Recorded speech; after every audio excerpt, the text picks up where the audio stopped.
Sophie Hardy and the Changeling Hybrid by M.R. Dale. Narrated by Leona Hall. Chapter 19. Isolated.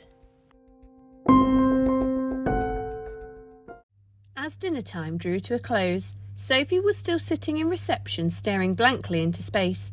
She was beginning to come to terms with what she had done and was at least now speaking in sentences that made sense. However, now she found herself completely and utterly alone. Yasmin and Clara were outside on the playground and no teachers were passing her. Longing to zone into scope to see how Miss Sissons and Desmeralda were getting on, she scanned around her to see what she could see. As she craned her body round to see what was behind her, a shrill voice echoed up from behind the reception desk. "Don't turn around, Hardy. You aren't supposed to be moving." Sophie knew who it was without needing to finish her turn. It was Mrs. Tabard. Friday was the one day of the week now when she didn't have to supervise the dinner ladies or make sure none of the smaller children had dropped food all over the dining room floor.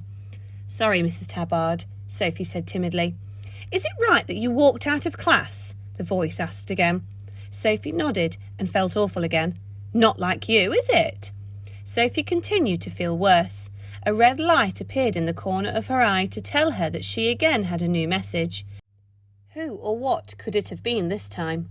All the others had been Clara, Yasmin and Miss Sissons saying that Desmeralda had arrived. Sophie rested her head on her hand and planned to read the message undetected. Mrs. Tabard had other ideas though. "Sit up straight," she screeched. The office door opened and Mrs. Tabard walked round and sat opposite Sophie, completely blowing any chance Sophie had of reading the message. "What possessed you, Sophie?" Mrs. Tabard asked. "You don't do things like that." There it was again. That unwanted assumption that because Sophie was seen as a good girl, she wasn't capable of doing something spontaneous and perceived by some as naughty. Sophie just shrugged her shoulders.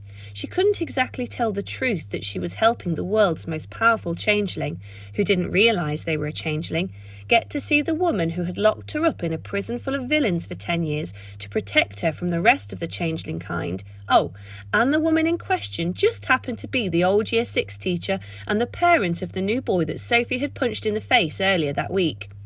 "Oh, OK," Mrs. Tabard said in reply to the shrug, completely unaware of what exactly was at stake. It felt like Mrs. Tabard was sitting in front of Sophie deliberately to stall her, and Sophie started getting more and more frustrated by her presence the longer she stayed there.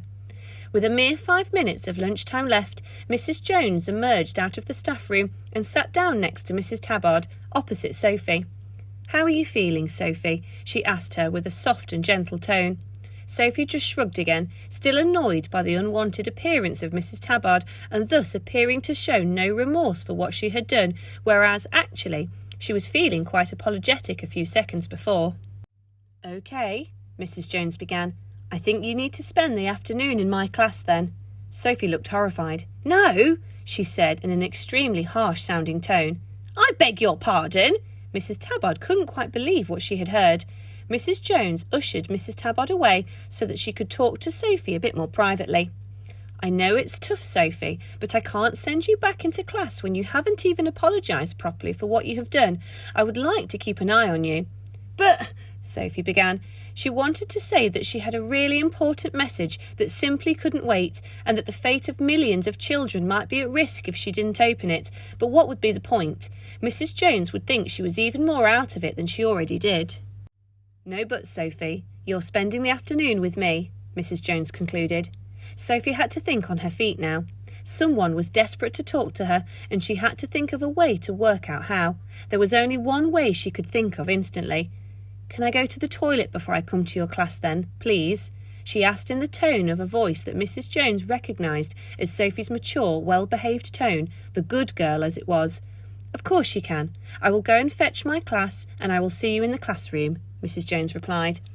Sophie wanted to sprint down the corridor to the toilet, but thought better of it. She rounded the corner and locked the door behind her, but before she could lock it, she instantly realised that she could just in fact zone onto the playground and talk to Yasmin and Clara, and subsequently zone back into the toilet as long as none of the adults saw her. Thinking that her situation couldn't get much worse, she thought, "What the heck?" and zoned into the corner of the playground where she scoured through all the children for Clara and Yasmin.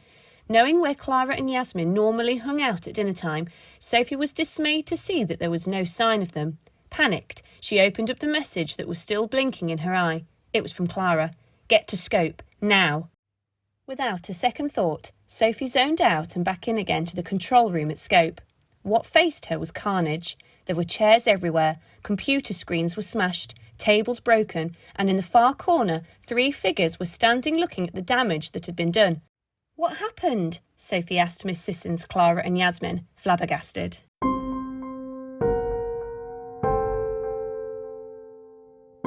The Sophie Hardy Saga was written and produced by Emma Dale and narrated and produced by Leona Hall. If you enjoyed it and would like to continue to follow the adventures of Sophie and her friends in coming episodes, then please subscribe through one of the many podcast providers out there. The links for each of these can be found on our website.